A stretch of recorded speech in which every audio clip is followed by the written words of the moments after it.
Hey everyone, welcome back to my channel. Today, let's talk about all the books that I read in the month of March.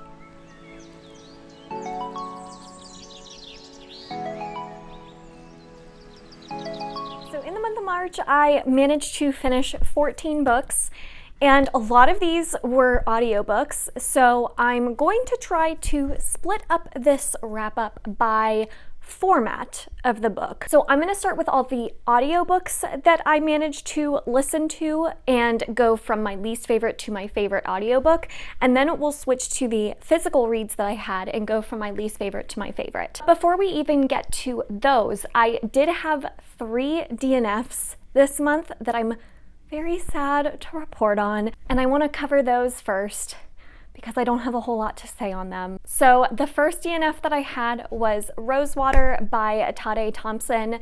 This one was a case of the writing style just not being for me. It had a very, very distinct writing style. It was told in a way that felt very detached from the characters. And while it had a cool concept, it was the sci-fi novel that revolved around this mysterious dome over this city in the middle of Africa. And it just sounded really cool and unique, but just the way it was told from this one character's point of view and the flashbacks that we got, it was just kind of confusing, and I was not connecting with the writing style at all.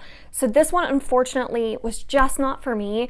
I do highly recommend checking it out though if the concept sounds cool to you, because writing style is so subjective, and a lot of times my subscribers have found that when I don't like a writing style, it means that they'll actually really enjoy it. So maybe this one is totally for you. Check it out. You'll know, like from the first page, you will know what I'm talking about with the writing style, and you'll know whether or not it connects with you. So give it a shot, read that first page, and if it's super intriguing and you like it, keep going, because it's a cool concept. I wish I liked it, but it was just not for me, unfortunately.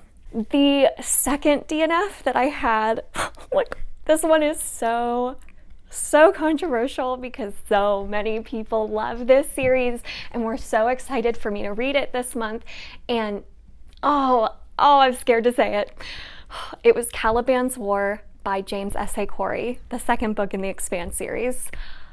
I know that this is a great series for so many people. And I read Leviathan Wakes 2 years ago, well, like a year and a half ago, I will say. And I enjoyed it, but it wasn't a favorite. And I liked it enough to see where it was going. But so much time has passed between me reading that first book and the second one. And I would look at the second one and I would keep putting it off because I just wasn't motivated. I wasn't excited to get back to that world. And so when I started this, it was fine. Like it's entertaining and there was nothing wrong with it. It just, I wasn't excited ever to read it. And I think it's just not for me. It is a lot to get into a 9-book series where all of the books are over 500 pages. This one I think was close to 600, I want to say. And that is a lot to commit to if I'm not loving my experience with the books. I only want to continue series that I'm absolutely loving. Like, I want to be so excited about getting to the next book. So this is a case of it has nothing to do with the quality of the books or anything about it. It just was a case of me not loving any particular thing about it and not being excited to continue on. The third DNF is actually a sequel to a book that I started this month. So I'm going to talk about it when I get to the first book. So TBD on the third DNF. So let's start with all the audiobooks that I listened to and start from my least favorite to my favorite. So I actually listened to a lot of fantastic audiobooks this month. So my lowest rating for audiobooks is 3.5 stars. My least favorite audiobook of the month was Light Years from Home by Mike Chen. So this was pitched as kind of this light sci-fi story that mainly revolved around this family and issues among this family that rooted in the fact that one family member is an extraterrestrial or something like that.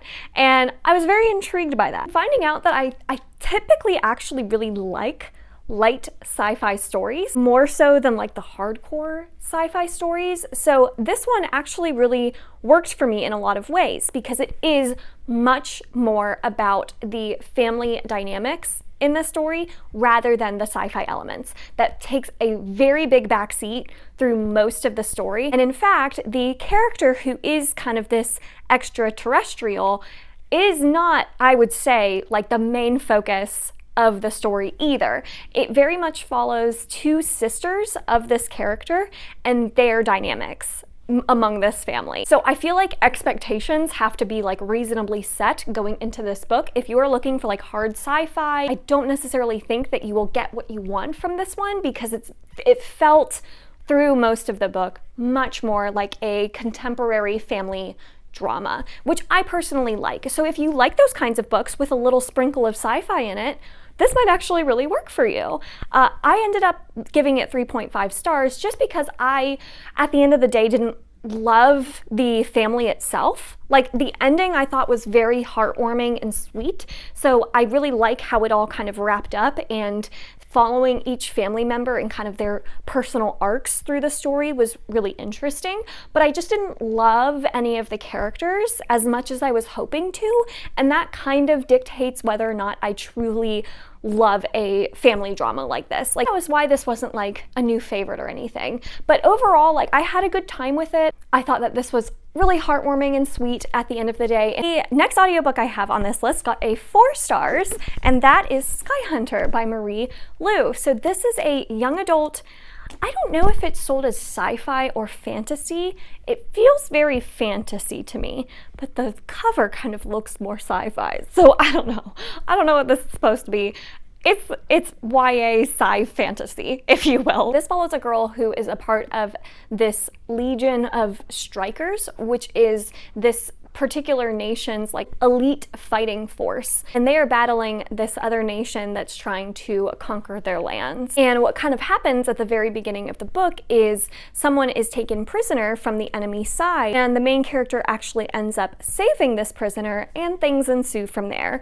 And overall, I really liked how dark this got. Like it definitely did not shy away from a lot of the themes around war and some of the dark atrocities that happen with war. I also really like the dynamic where the main character is actually coming from a country that was conquered by this like evil federation. So she's actually seeking asylum in this nation that she's now fighting for. And so she is very much looked down upon in this society and is dealing with a lot of like prejudices in this society because she's a refugee from this other country. So that dynamic was really interesting to explore, as well as the main character, she had something happen in the past and she's now mute. Seeing all of those different unique dynamics in this story really kept it very compelling for me. I was really fascinated to see what would happen with this main character. I just really liked her. I liked following her journey. I also really liked the dynamic between her and the prisoner that she saves. I thought that that was really well done.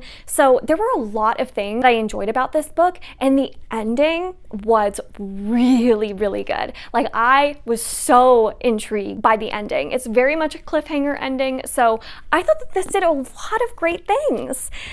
However, I started listening to the sequel, Steelstriker, and I was so excited because the ending of this one was so good, and this ended up being my 3rd DNF. So here we are. Oh, I'm so sad to report that I was like 30% of the way through and not a whole lot had happened. And where we end the first book, it could have been so interesting, but the main character is kind of in this situation where she's repeating her thoughts a lot. Like we are following her in first person, and she kept having the same thoughts over and over and over again. Like the same scenario kept repeating itself. And we do get another perspective in this book, and at first I was excited to see that new perspective. However, it didn't add a whole lot because again, it was like the same scenario repeating itself in this character's head. So it felt so repetitive, and it felt like it wasn't going anywhere. And I just found myself not intrigued anymore. I'm so sad. Like all the cool things, all the cool dynamics we were exploring in the first book, we kind of stopped exploring them in this book. And we explore something different that I wasn't interested in. So I'm very sad that I ended up DNFing this because I thought that the first book was so good. So take that as you will. I mean, I don't know. I still highly recommend checking out Skyhunter. If you finished Steelstriker, let me know what you thought. But yeah, I'm curious to hear others' thoughts on this duology because it started off so strong. It started so strong. So that was kind of a bummer. The next audiobook I have to talk about is My Lovely Wife by Samantha Downing, which was so much fun. This was such a wild ride of a book. I had so much fun with it. I really like Samantha Downing's writing. This follows a twisted couple who is married, and the husband essentially picks out women for his wife to take hostage and murder. And the way it's told, it has a lot of like present day timeline where you're following kind of what's happening at that moment, but then you get a lot of flashbacks to see like, how did we get here? And it was fascinating kind of seeing that past timeline catch up with the present one and explain a lot of like the behind the scenes, like how did we get here to this situation? Fascinating stuff. I just had a lot of fun. Like if you like the show Dexter, this is a great one to check out. It's very twisted, it's dark, but I really liked it. And the ending was just like wild. So I enjoyed this a lot. I'm very curious to check out Samantha Downing's other works because all of them sound very interesting to me. And this one did not let me down. I gave it 4 stars. You know, it wasn't like the best thing ever. If you like twisted family thrillers, this is definitely a good one. It does, I will say, it does explore a lot of backstory with this married couple's kids, which I didn't know that we needed as much of that because it didn't really pertain to like the things that were happening in the present day. So you get a lot of backstory and some of it ends up being relevant at the end, but some of it really doesn't. So you do have to sit through a lot. I was just fascinated by this family, so I didn't mind a lot of that backstory, but I can see where people might have mixed feelings on that. All right, now let's talk about a 4.5 star read for me, and that was Malibu Rising by Jenkins Reid. So this one got a lot of mixed reviews last year. I saw it on a ton of booktubers' best books of 2021, but I also saw it on a lot of people's worst books of 2021. And I think I understand why this one has such mixed ratings. It follows a family that lives in LA, and you're following kind of past timeline and present timeline.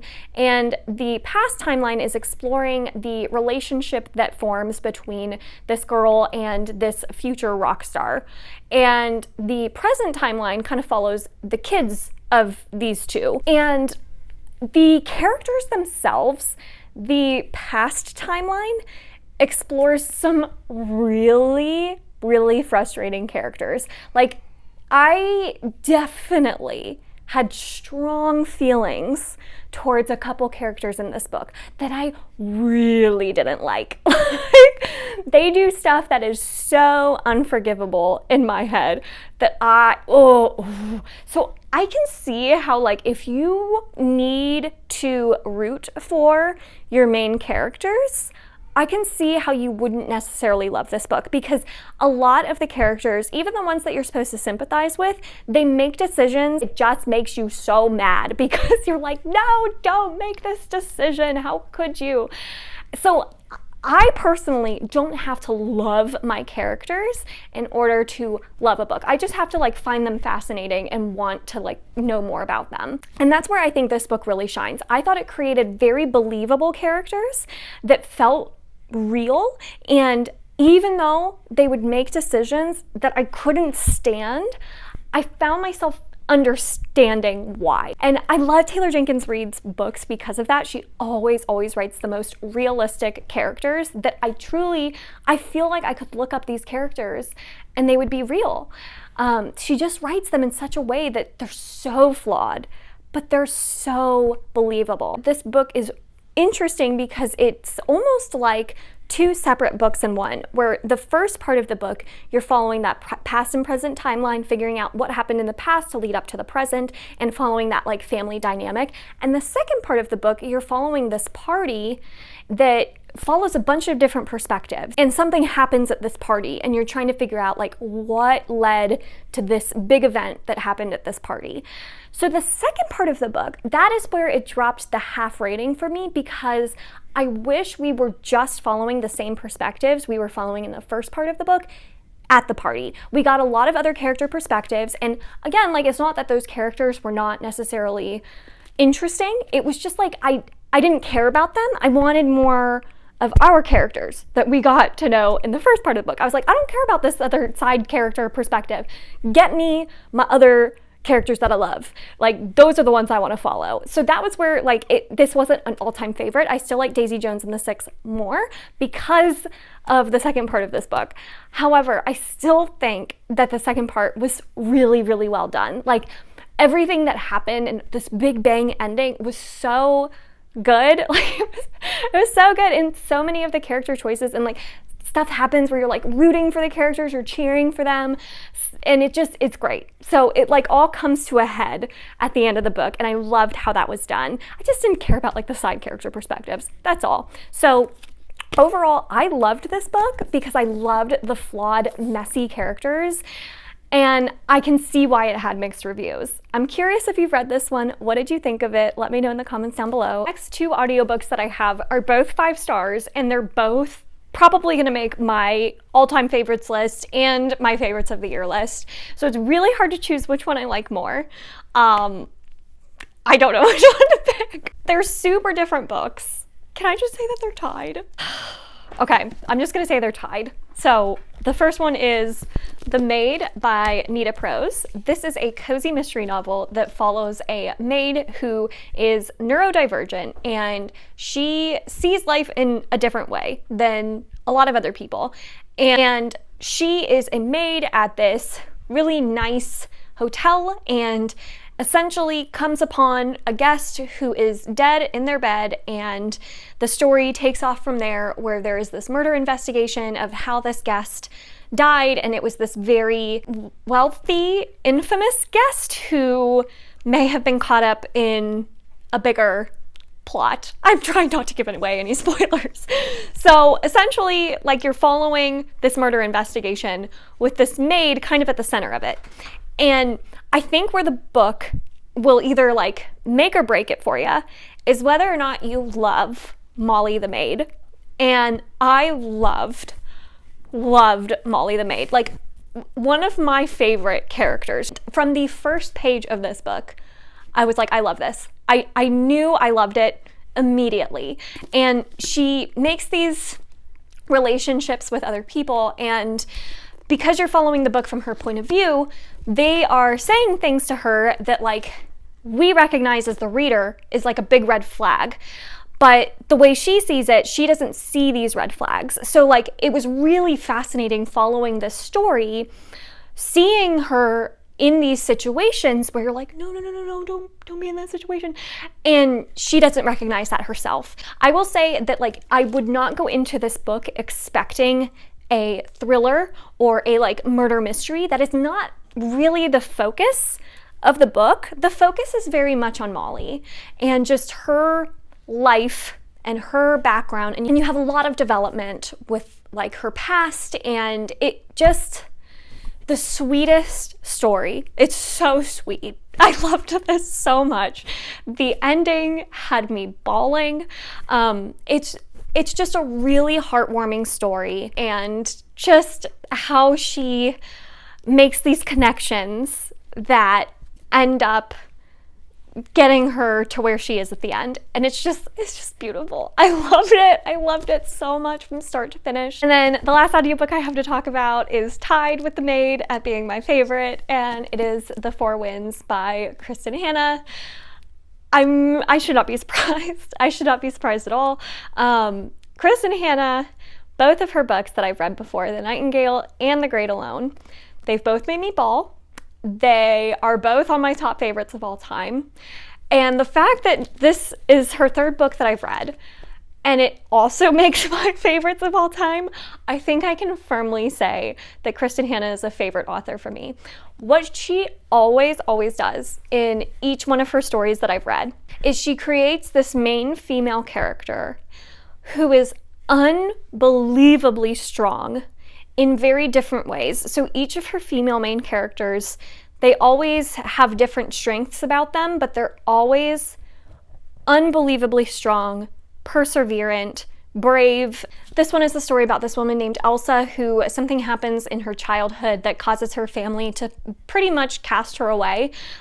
They disown her from their family, and she ends up becoming a part of a family of farmers, and they are farmers in Texas. And the story starts off in 1921, but then you have a time hop where it jumps to 1934. It's during the Great Depression, and it's during the infamous Dust Bowl era. And seeing this family and their struggles during this time and in this part of the world is, oh, I'm gonna cry. I'm gonna cry talking about this book.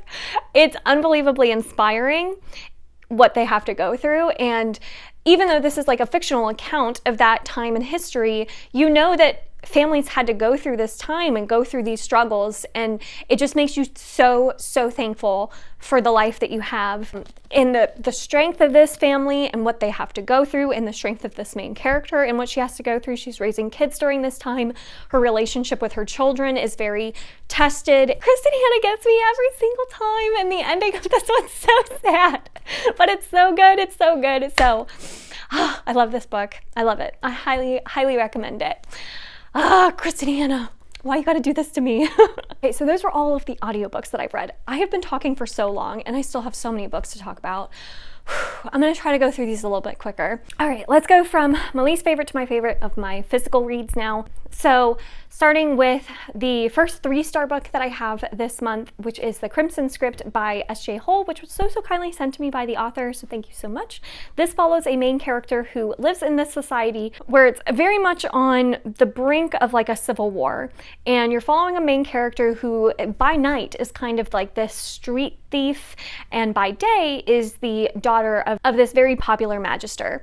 And so you have these really interesting dynamics between her father and other characters in this society, and you're kind of following, something happens where you're following this family kind of in the midst of chaos and following how they have to recover from that. And the main character, this is very much a revenge story where a lot of the book she's out for revenge.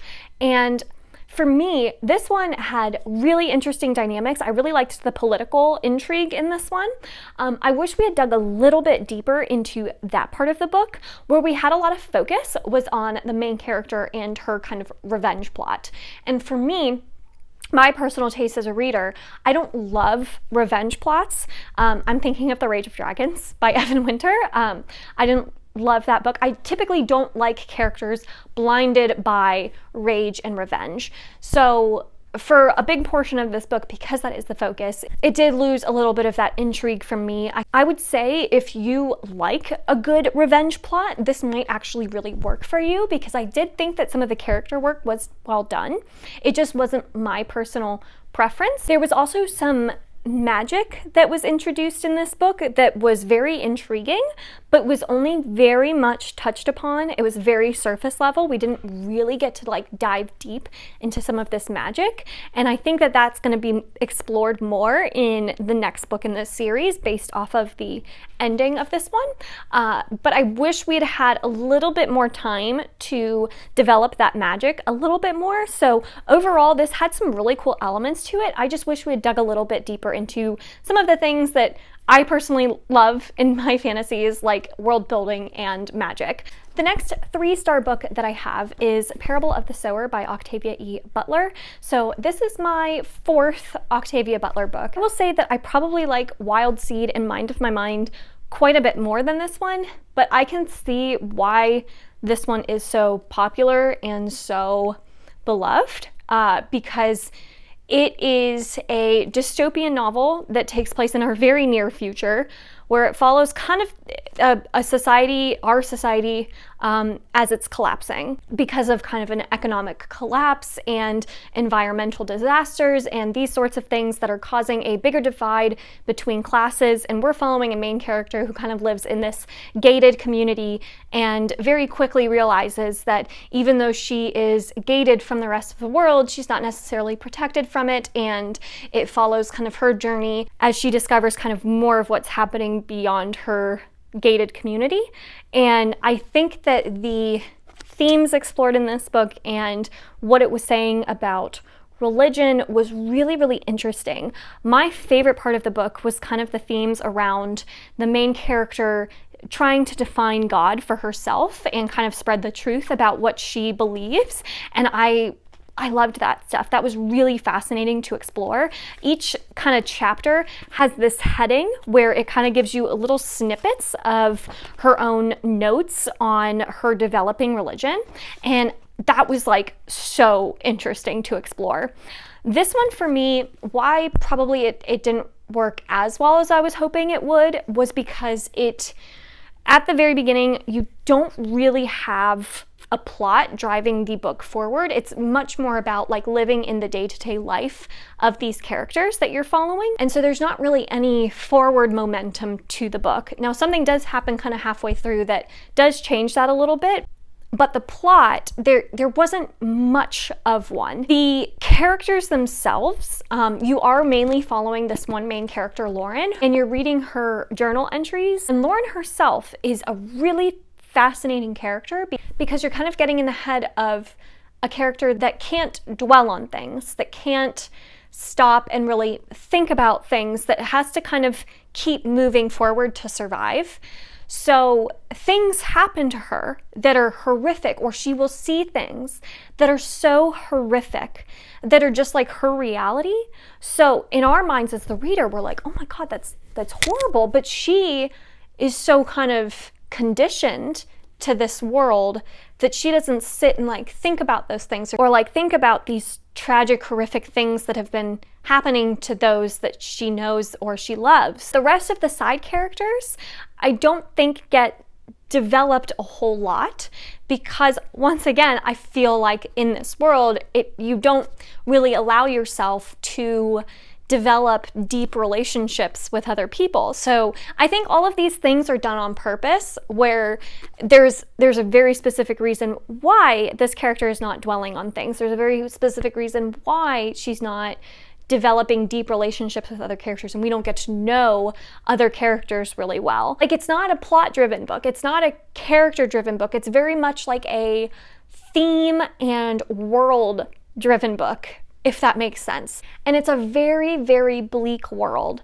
that these characters are in. It's very sad. It's very depressing. These horrible things happen. There's really, really graphic, grisly scenes in this book, so definitely check content warnings. Even though I can see the purpose behind it and understand why it's told this way, it's just not my personal preference to follow a story that's theme or world driven. I like more connection with characters, or I like more connection with like a plot that's driving the story forward. And just because of how it was written, it's not my favorite Octavia Butler. This is a hard one because I know so many people absolutely love it, and I'm really, really glad I read it. It's just not my personal favorite type of story to follow. The next book I have is The Girl Who Fell Beneath the Sea by Axie. This one I have a full review of that I will link down below if you want to check out deeper thoughts. This book is a retelling of a Korean legend, and it follows a girl who sacrifices herself to save her brother's love and throws herself into the sea to appease a sea god who is currently wreaking havoc upon her home, and she is trying to figure out a way to appease the sea god to bring peace back to her homeland. So she transports herself to this like spirit world and meets these characters. There's a lot of themes around family and ancestry in this book that was really cool. I liked a lot of the elements of this book. I liked the very whimsical fairy tale like quality to this book and the kind of Spirited Away like feel it had at certain points. But At the end of the day, I gave it 3 stars because it had kind of a meandering plot and the characters themselves weren't fully developed, and I just wanted more from it. I wanted more of that spirit world. I wanted more of the characters and their relationships and interactions with each other, and I kind of wanted more development of the eventual romance that plays a part in this book. So even though I liked it and I'm glad I read it, it was just okay for me because I just wanted more. The next book I have to talk about is Binti by Nnedi Okorafor. This one I gave 4 stars. It is a sci-fi novella that follows a girl named Binti who essentially leaves her home and her family behind to attend this very prestigious university in this galaxy. And while she is on the way to this university, something happens that leads her on this journey, and that's all I will say because this is very short and I don't want to give too much away. This book was very, very intriguing. I really, really liked the plot of this one, and I really like the writing style. I really like Nnedi Okorafor's writing style. She is able to create a really vivid world and a very lush culture with so few words. Like, this one was so well done. Binti as a character is fantastic. Like, I really, really like following Binti. And the things that happen in this book are just intriguing. It just leaves you so intrigued. So I thought that this was a blast. Like, I really enjoyed this. I really like how much culture she infuses in these stories. Like, it's incredible how much she gives you with just this amount of words. It's amazing. So I really like this one. I would highly recommend it, and I am continuing the novellas this next month in April. So hopefully I can finish out this trilogy and give you a more complete review once it's all finished up. The next book I have, I also talk about in that review video that I have linked down below. That's Dead Silence by S.A. Barnes. This is sci-fi horror that follows a crew who comes upon an emergency signal from this spaceship that they decide to go and explore, and they discover that that signal is coming from a thought to be long abandoned luxury cruiser spaceship that 20 years ago had set off on its maiden voyage with the most wealthy, rich, and famous people aboard, and on its maiden voyage got lost in space and was thought to be forgotten. And they find it, they decide to explore it, creepy things happen, and stuff goes from there. And it is, I will say, very light sci-fi. I think that this one leans much more horror than it does sci-fi. It took me a while to get into, but once I was into it, and once the horror things started happening, I was just having a ton of fun with it. I thought the horror imagery was really creepy, and the ending, while, you know, it may not work for everyone, I bought it. It was fine. I enjoyed it. I liked the way that this one was told, where it kind of started you in the present timeline and you know what's going to happen, but then you figure out how it happened in the past. So I liked the way it was told. I just had a lot of fun with this. Very creepy. Couldn't read it at night.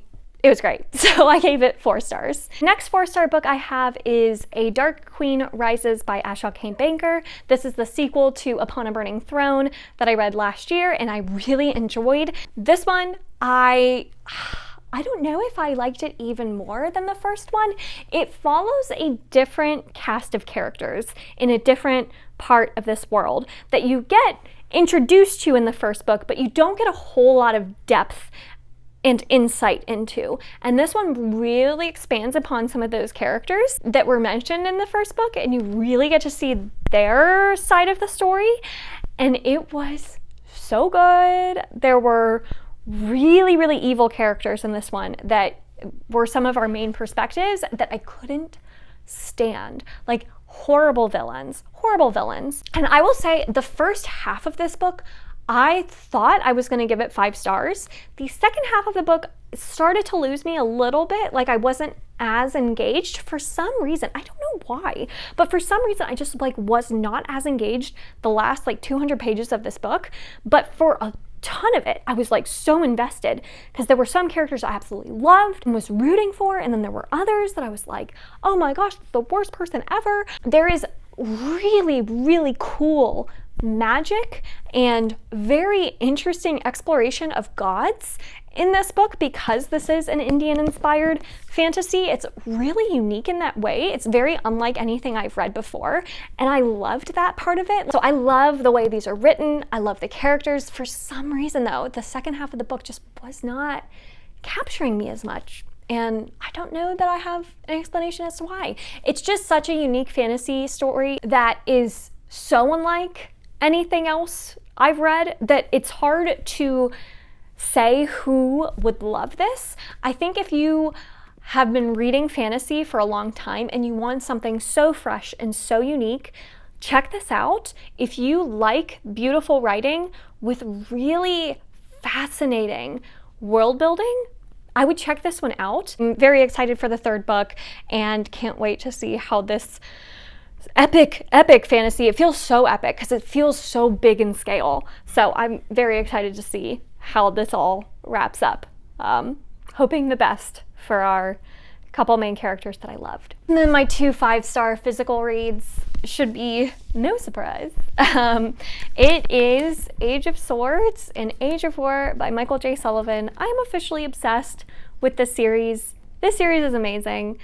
I really loved Age of Myth. Like, that book was 4.5 stars, but it very much felt like a prologue for a bunch of it. Like, the first half of it felt like a bunch of setup, but then the second half of that book really took off, and the second and third books are just so good. So many epic moments, so many emotional moments. Michael J. Sullivan's writing style is fantastic. Like, the way he is able to pace his books and the emotional beats that he includes in his books, the character interactions and dialogue is fantastic.